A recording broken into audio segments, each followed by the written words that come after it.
Kalau pengen jadi raja, artinya kan bukan punya sesuatu yang besar, tapi juga punya kekuasaan dalam mengontrol perdagangan. Nah, kontrolnya kita terhadap perdagangan dunia ini seperti apa? Itu yang lebih penting. Banget. Jangan kita punya banyak barang yang nentuin harganya orang yang punya barang, itu kan jadi nggak masuk secara logikanya gimana ya? Misalnya tembaga sekarang kita maunya semua diproduksi di dalam negeri, diolahnya sampai nanti jadi lempengan tembaga atau copper foil, sampai jadi tembaga untuk kabel root gitu kan. Itu semuanya kita udah siapin. Sekarang kita lagi jalan untuk mengundang investor berinvestasi di Indonesia.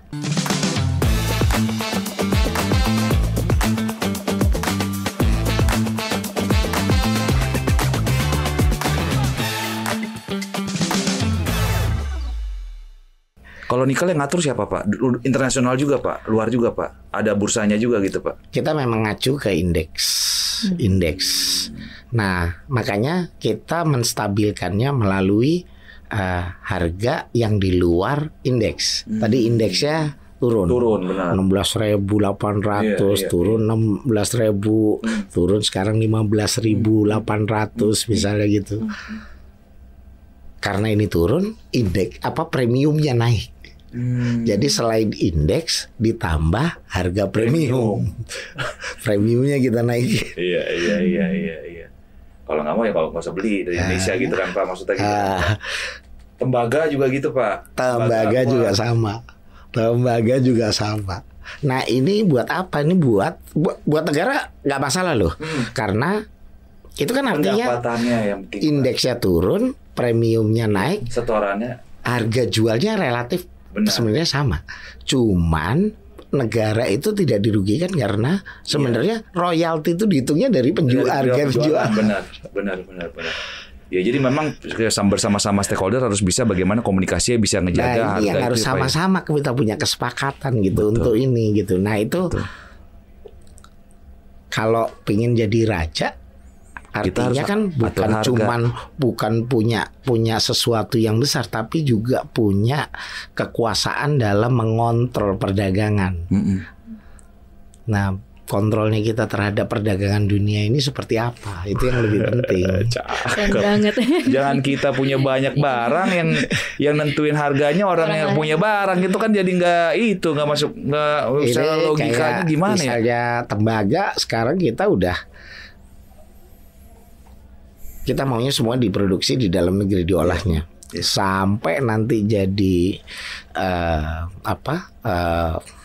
lempengan tembaga atau copper foil, sampai jadi tembaga untuk kabel root gitu kan. Itu semuanya kita udah siapin. Sekarang kita lagi jalan untuk mengundang investor berinvestasi di Indonesia. Nah, sehingga nanti mungkin kalau sekarang ini mungkin baru dari produksi kita 600.000, baru 100.000 nih yang untuk kira-kira untuk dalam negeri. Tapi nanti mungkin dalam 2 tahun ini kita akan naik ke 300.000. Terus 3 tahun lagi kita harapin semua yang diproduksi sama Manyar tuh bisa diserap, kita nggak ekspor lagi. Nah, dampaknya apa? Dampaknya pabrik yang ada di luar negeri pada mati. Jadi banyak, Pak, industri luar itu sebenarnya ketergantungan sama produk-produk mineral Indonesia ya, Pak ya? Banyak. Banyak tuh. Kalau kita stop, mati itu industri. Itu udah kayak yang di Spanyol kemarin. Kalau yang terkaitan sama tembaga, mereka udah komplain. Loh, kalau Indonesia ornya itu dipakai di Indonesia semua, saya dapatnya dari mana? Terus nanti pekerja saya berhentiin dong. Saya mesti jawab, lah itu kan konsekuensi logis daripada industri. Benar. Lah waktu saya rakyat kita Indonesia nggak punya duit, emang lu bantuin? Enggak. Nah, sekarang kita udah mau bantuin rakyat kita dengan mengembangkan industrialisasi di kita. Kalau konsekuensinya di Anda nggak dapat pasokan ya. Iya betul. Ya bukan not our responsibility intinya gitu Iya ya Pak. betul. Kan dia juga nggak punya tanggung jawab kalau gitu. Berarti posisi Indonesia itu memang strategis banget sebenarnya kalau pengelolaannya benar gitu yang tadi dibilang sama Pak Dilo ya. Nah ini yang memang mesti kita siapin. Artinya sekarang kayak misalnya couple fruitnya di mana, ininya di mana. Oh kita kembangin semuanya. Ya itu yang mungkin dalam 5 tahun ke depan nih kita bisa berbeda lah. Iya. Ya kalau dikelola dengan benar Pak, maksudnya Pak mungkin bisa Indonesia bisa harus menjadi, dong harus. Iya Pak. Ya saya boleh gak Pak nanya satu-satu Pak? Kalau boleh nih Pak rencana pengembangan ke depan seperti apa? Misalnya pertama Antam mau diapain sih Pak ke depan Pak? Antam itu jadi kalau emas tadi belum dibahas tuh. Bulion. Ya lagi rame kan emas ini kita itu Antam mungkin nanti selain nikel, boksit, kita juga akan nambah sumber dayanya kita yang dari emas. Sehingga maksudnya gimana tuh Pak sumber daya emas Pak? Nyari tambang baru Pak? Upstream ya, cari tambang baru. Woi, cari tambang baru. Nah ini yang kita harapin sehingga nanti bisa lebih besar. Nah, hari ini kalau ngelihat dari strukturnya Antam gitu kan, dari sisi pendapatan kan yang paling gede itu dari emas. Iya, karena harganya naik terus mungkin Pak. Nah ini yang kita mesti, makanya Antam mulai investasi nih, sekarang lagi bangun pabrik di sebelahnya Manyar, iya di Gresik sampingnya Freeport ya Pak. Itu dalam kapasitas juga untuk bisa meningkatkan produksi emas batangannya dia gitu. Nah sehingga nanti dari Freeport yang belum LBMA, si Antam ini udah bisa LBMA. Nah ini sehingga bisa dijadikan salah satu bahan baku kalau misalnya Indonesia mau buat bullion bank tadi. Maksudnya bullion bank itu kan harus ada standarnya gitu yang LBMA itu Pak maksudnya Pak. Ya standar yang di dunia hari ini yang diakui seluruh dunia ada banyak, tapi salah satunya LBMA. Ya. Kan sekarang kemarin berita juga rame Freeport akhirnya jual emasnya ke Antam ya Pak. Selama ini berarti emasnya impor ya Pak. Berarti sekarang udah nggak impor emas lagi. Kita harapin nanti kita nggak. Tapi ini gara-gara Freeport kemarin ada gangguan. Iya Pak. Agak delay kita. Jadi memang yang kita harapin itu nanti bisa lebih dari 30 sampai 40 ton per tahun ya Pak. Per tahun dari Freeport ini mungkin baru dapatnya mungkin separuhnya lah, atau mungkin 25 sampai 30 ton. Nah itu yang buat kita juga tahun ini yang harusnya sudah nggak terlalu impor emas lagi ya dari Antam ya. Akhirnya masih butuh impor karena demandnya tuh kalau emas 70 ton ke Indonesia. Domestik Pak, emas batangan, logam mulia Pak. Iya. 70 ton. Orang Indonesia beli 70 ton itu 100 triliun loh Bos. Iya Pak. Berarti orang Indonesia setahun beli emas 100 triliun. 100 triliun. Ini waduh. Mas Wahyu nggak ada investasi emas sih. Pak, itu kenapa harga emas naik mulu Pak? Udah ada analisanya Pak. Jadi bocoran. Kalau sekarang itu kan inflasi itu tinggi. Sementara komoditas emas ini kan salah satu komoditas investasi yang anti inflasi. Betul. Kalau kita nabung ke bank, bunganya sama inflasi ini kan nggak sama. Artinya pendapatan kita dari bunga ini kan masih. Iya, duit kita tergerus lah Pak, maksudnya tergerus inflasi ya Pak. Lah daripada kayak gitu alternatifnya memang emas. Nah emas itu dulu itu nggak terlalu pemasarannya kita nggak terlalu bagus sehingga orang tertentu aja yang mungkin main di situ. Tapi sekarang nih hampir semua udah mulai tahu emas lah Pak. Kayak gitu. Jadi kalau misalnya semua di butik-butiknya kita yang emas ini, waduh itu sering habis Pak. Di butik logam mulia sering habis Pak. Kosong emasnya Pak. Katanya emang laku banget Pak. Ada Mas Dilo nanti. Ada Mas Dilo. Iya Pak, habis mulu. Ya, berarti karena kita laku juga, ya Pak. Kita juga makanya ini tadi kita memang kayak kemarin aja, tahun kemarin ini kita ekspektasi kita bisa hampir exit 5 ton. Produksinya kita juga nggak kekejar gitu sampai. Nah ini makanya kita mau nambah kapasitas itu, produksi logam mulia lewat pabrik baru itu ya Pak ya. Kalau enggak kayak kemarin lagi tuh, demand-nya naiknya tinggi tapi kapasitas produksi kita rendah gitu.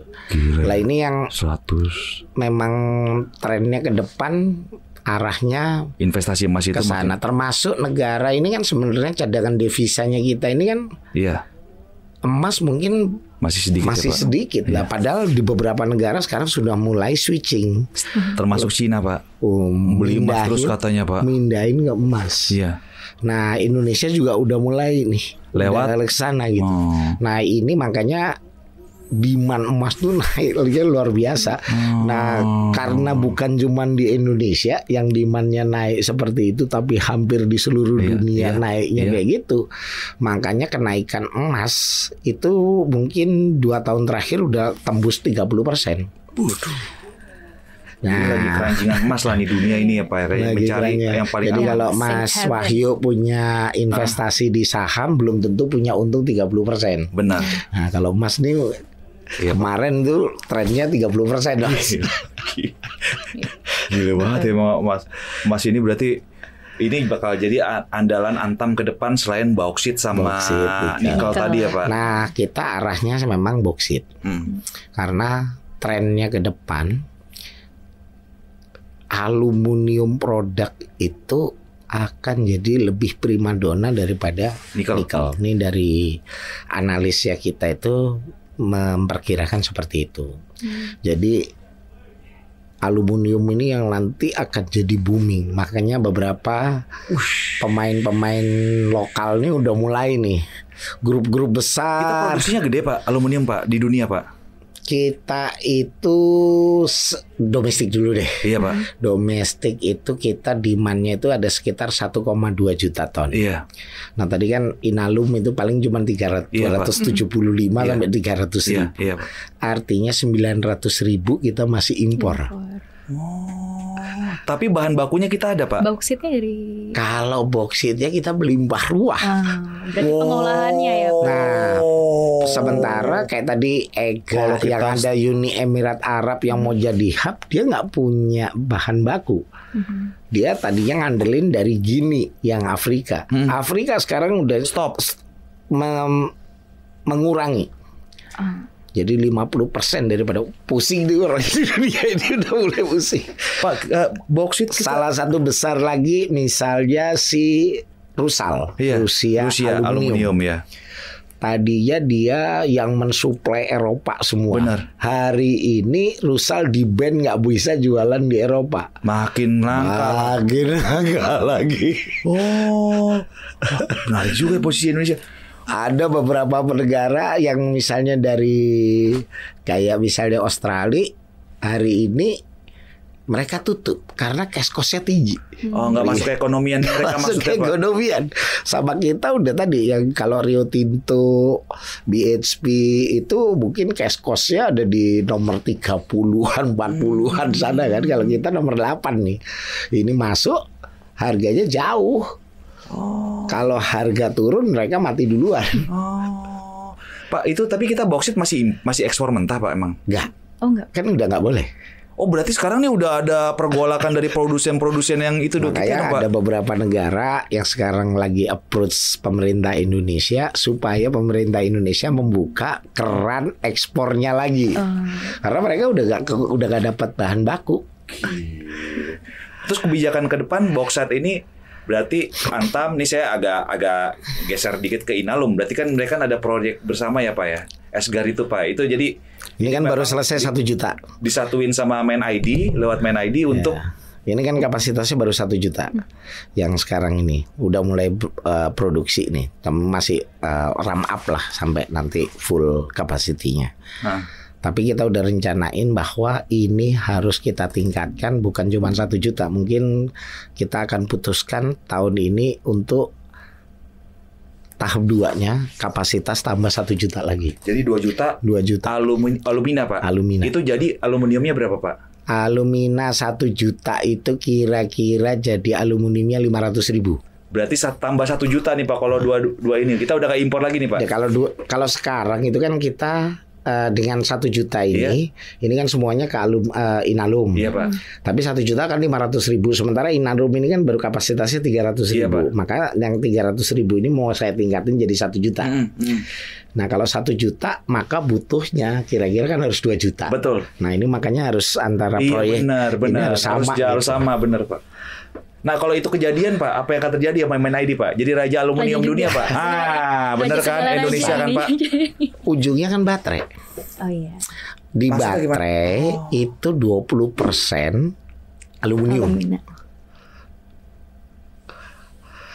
Nikel itu cuma 16% di dalam baterai itu nikel itu cuma 16%. Aluminium 20%, tembaga 11%. Berarti makin banyak ketergantungan sama si aluminium ini dong Pak nanti ke depan Pak. Makanya ke depan ini kita memang orang itu EV mobilnya semuanya aluminium. Semua industri, hampir semua industri kali Pak ya pakai aluminium. Pak, ya? Jadi makanya arahnya kita memang pasar ini udah lagi semuanya lagi ngelihatnya bahwa Indonesia apa ngapain Pak ya? Karena suplai aluminiumnya semuanya dipegang Indonesia. Untuk elektronik kira-kira 7% dari elektronik itu pakai timah. Oh pakai timah ya benar. Dari kita. Di kita lagi. Emang kalau baterai nggak ada elektroniknya, nggak ada timahnya, ada bos, timahnya bos. Berarti ini Inalum ini juga ke depannya prospeknya bagus juga ya Pak ya dengan kolaborasi sama Antam ini ya Pak. Dan Inalum kan dengan waktu itu Pak Dilo di beberapa kali di media bilang mau di IPO kan. Betul. Itu benar Pak. Bisa cerita sedikit Pak. Di 5 tahun ke depan ini salah satu di dalam RJBP-nya kita masukin Inalum untuk bisa Go public. Nah, memang ini kita lagi assess kalau Inalum go public ini kira-kira unlocking value-nya ini kira-kira berapa besar sih? Ini yang lagi kita lihat nih. Oh, kalau misalnya Main ID-nya gimana? Seberapa besar? Nah, ini yang kita lagi lihat. Oh, kalau Main ID holding diskontonya besar. Benar, ada diskon holding itu ada Pak, diskon holding. Oh, ada Bukit Asamnya. Benar. Oh, begitu ada Antam. Bukit Asamnya, kalau Antam sih aman bos. Iya. Bukit Asam batu bara ini discounted lagi. Oh, iya. Wah, nggak pas sih ya kalau di Main ID. Benar. Berarti harus ngelepasin Bukit Asam sehingga ada 3 holding yang di bawah, 1 holding di bawah subholdingnya Main ID, di bawah 3 perusahaan. Oh, 3 perusahaan ini Antam, Inalum sama si Timah misalnya gitu. Wah, ini juga masih complicated. Iya. Nah, makanya ini kita lagi assess semua kemungkinannya lagi kita pelajarin sehingga kita nanti bisa. Tapi yang sekarang dalam waktu dekat ya memang udah kita lihat possibility-nya ya Inalum. Kita mulai dengan Inalum dulu. Mungkin ya kita tinggal lihat nih bangun equity story-nya gimana supaya nilainya itu bisa lebih bisa maksimal, besar. Nah, mungkin salah satunya bahwa Inalum mungkin nanti akan kita minta juga untuk punya tambang di upstream. Karena Inalum memang bukan perusahaan tambang sebenarnya kan Pak, dia perusahaan manufaktur Pak. Tapi makanya ini saya masukin supaya dia punya equity story memang dari upstream sampai industri. Keamanan supply di hulunya di hulunya jadi dia gitu, punya tambang, punya aluminanya, punya aluminiumnya, punya recyclingnya, dia punya pabrik untuk ekstrusinya. Iya. Tapi kalau dengar cerita Pak Dilo, Inalum tuh strategis banget ya. Iya. Aluminium ya Pak. Kalau ini benar kejadian tadi yang dibilang Pak Dilo, analisa bangun alumina, terus habis itu ningkatin smelter aluminiumnya itu, wah itu bisa jadi raja dunia. Jadi maksudnya itu lebih strategis lah. Dan harga naik terus katanya itu apa itu bukan raja baterai tapi. Raja aluminium. Tapi harga naik terus katanya Pak ya. Aluminium ini bauksit ini Pak ya. Trennya naik. Pak, terus kita berpindah lagi nih. Inalum udah, Antam udah, Timah Pak. Meskipun kemarin sempat rame-rame juga Pak beritanya tata kelola dan lain sebagainya. Ini mau dibawa kemana sih Pak Timah Pak? Kalau Karena apalagi Bapak bilang ekspor terbesar timah Dari kita. itu dari kita, Pak. ya pertama mungkin kalau ngeliatin kan Mas Wahyu suka Iya. ngeliat saham ya. Iya. Sahamnya mungkin kalau 2022 itu mungkin ratusan perak. Iya. Tapi sekarang kita bisa angkat mungkin sampai di atas level 1.000. di atas 1.000. Iya. Nah, artinya sebenarnya kepercayaan publik terhadap timah itu sudah mulai ada gitu. Bahwa ngelihat bahwa timah ini punya perbaikan gitu. Iya. Nah, kita perlu juga nunjukin bahwa timah melakukan kegiatan yang memang bisa dipercaya gitu. Baik itu dalam konteks pengelolaan Tata kelola tambangnya. iya. Terus habis itu dia juga dalam konteks smelternya ini. Bahkan kita ini timah baru bangun Osmelt namanya. Jadi untuk smelter peleburan untuk timah. Nah ini banyak peralatan-peralatannya yang lama ini sudah idle. Oh. Nah produk-produknya kita memang maunya timah ini kita arahin lebih diversified gitu. Kalau tadi tambangnya itu atau upstreamnya itu sifatnya aluvial yang sulit ngukur cadangan sama sumber dayanya.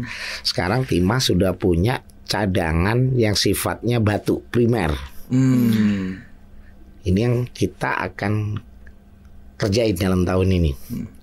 Sehingga produktivitasnya akan kita titik beratin ke yang tambang primer nih daripada yang tambang-tambang yang mudah untuk orang nambang juga gitu. Tapi kalau dengan tambang primer ini akan punya tingkat kesulitan yang lebih tinggi, butuh teknologi tinggi, butuh investasi tinggi. Nah ini kita akan fokusnya di sana. Sehingga ada lagi nanti tambang-tambang yang kemarin-kemarin itu Pak ya. Ya, jadi kita lebih punya sustainability dari sisi production dan kita bisa menjadi control price gitu. Nah produk-produk turunannya hari ini kita memang lewat anak perusahaannya kita timah industri yang ada di Cilegon itu, kita lihat bahwa produk-produknya harus udah ngelihat yang masa depan nih. Kayak misalnya solar panel gitu kan, polikarbonat polietilen gitu dia basisnya. Tapi kalau timah ini mau buat kayak gitu juga. Hari ini kita udah sama-sama ada demand dari Jepang minta kita bisa buatin gitu buat mereka. Ini trennya ke depan solar panel akan dari timah nih bahan bakunya. Oh, udah bukan dari apa Pak? Pasir apalagi dulu Pak ya? Pasir silika. Pasir silika. Arahnya ke sana nih.